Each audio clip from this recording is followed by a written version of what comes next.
হুট করে স্বামী একেবারে ঠিক দুপুর সময় ফোন দিয়ে বলতেছিল আমি বাসায় আসতেছি, কি রান্না করছো।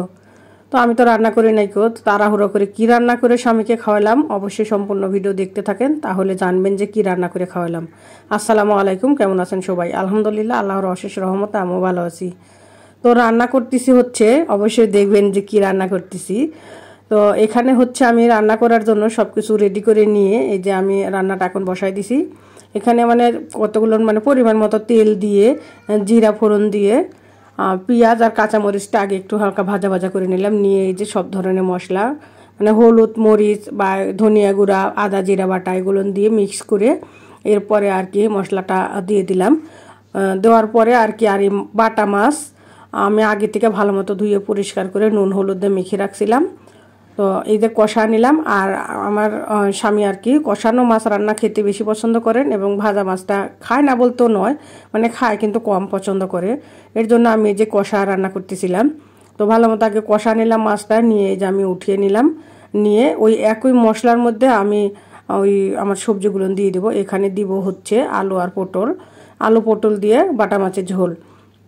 তো আসলে কোন কোন আপুরা এই আলু পটল দিয়ে বাটা মাছের ঝোল খেতে পছন্দ করেন অবশ্যই আমাকে একটু কমেন্টে লিখে জানাবেন। আর আমি এখন এই যে দিয়ে দিলাম ভালো মতো, এটা এখন কষাই নিব মশলার মধ্যে। তো আমি কিন্তু তরকারিটা মানে কষাতে কষাতেই মোটামুটি অনেকটা সেদ্ধ হয়ে যায়, যদিও বা আমি একটু পানি দিয়ে সবজিটা কষাই নেই। তবে এখন আর পানি দিলাম না, যেহেতু খুবই তাড়াহুড়া করে রান্না করতেছি। জামাই আমাকে বলছে একেবারে ঠিক দুপুরে, যখন মানুষ দুপুরে খাওয়ার টাইম তখন আর কি আমাকে বলছে, এর জন্য আর কি খুব তাড়াহুড়া করতেছি। তো এখানে পানি দিয়ে কষাতে গেলে আর একটু সময় লাগবে, এর জন্য আমি পানি ছাড়া শুধু মশলার মধ্যে আর সবজির থেকে যতটুকু পানি বের হয়েছে এতটুকু দিয়ে আর কি কষা নিলাম। নিয়ে আমি আমার পরিমাণ মতো আমি ঝোল দিয়ে দিলাম, এখানে ঝোলের পানিটা দিয়ে এরপরে আমি ঢেকে রাখবো। তো আমি কিন্তু সব সময়ের মতো আমার ভিডিও যে আপু ভাইয়ারা দেখেন তারা তো অবশ্যই জানেন আমি কিন্তু সবসময় ঢেকে রান্না করতে পছন্দ করি।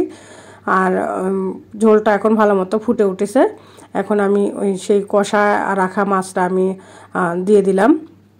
দিয়ে ভালো মতো আর কি সবজির সাথে বা ঝোল মশলা যেটা আছে তার সাথে ভালো মতো একেবারে দিয়ে দিলাম। দিয়ে এখানে আমি ছোট ছোট সাইজের 2টা টমেটো 4 টুকরা করে 8 টুকরা করে রাখছিলাম, সেটা আমি দিয়ে দিলাম। দিয়ে এই যে ঢেকে রাখলাম।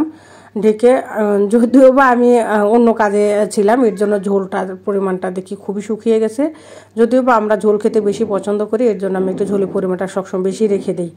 তো আর কি যেহেতু শুকিয়ে গেছে তারপরে একেবারে বেশি শুকায় নাই কেউ। আর আমি এখানে একটু নুনটা চেক করে নিলাম, দেখি যে মনে হচ্ছিল একটু কম লাগছে, এর জন্য আমি একটু আবার নুন দিয়ে দিলাম। তো আপনারা কিন্তু অবশ্যই রান্নার সময় একটু নুনটা চেখে নিতে পারেন।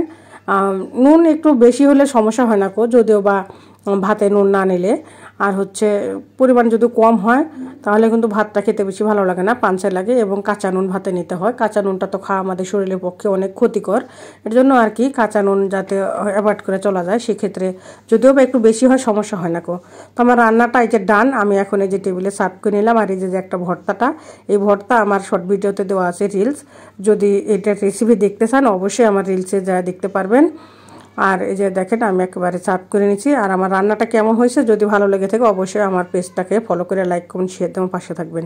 আর ভালো থাকবেন, আল্লাহ হাফেজ, আসসালামু আলাইকুম।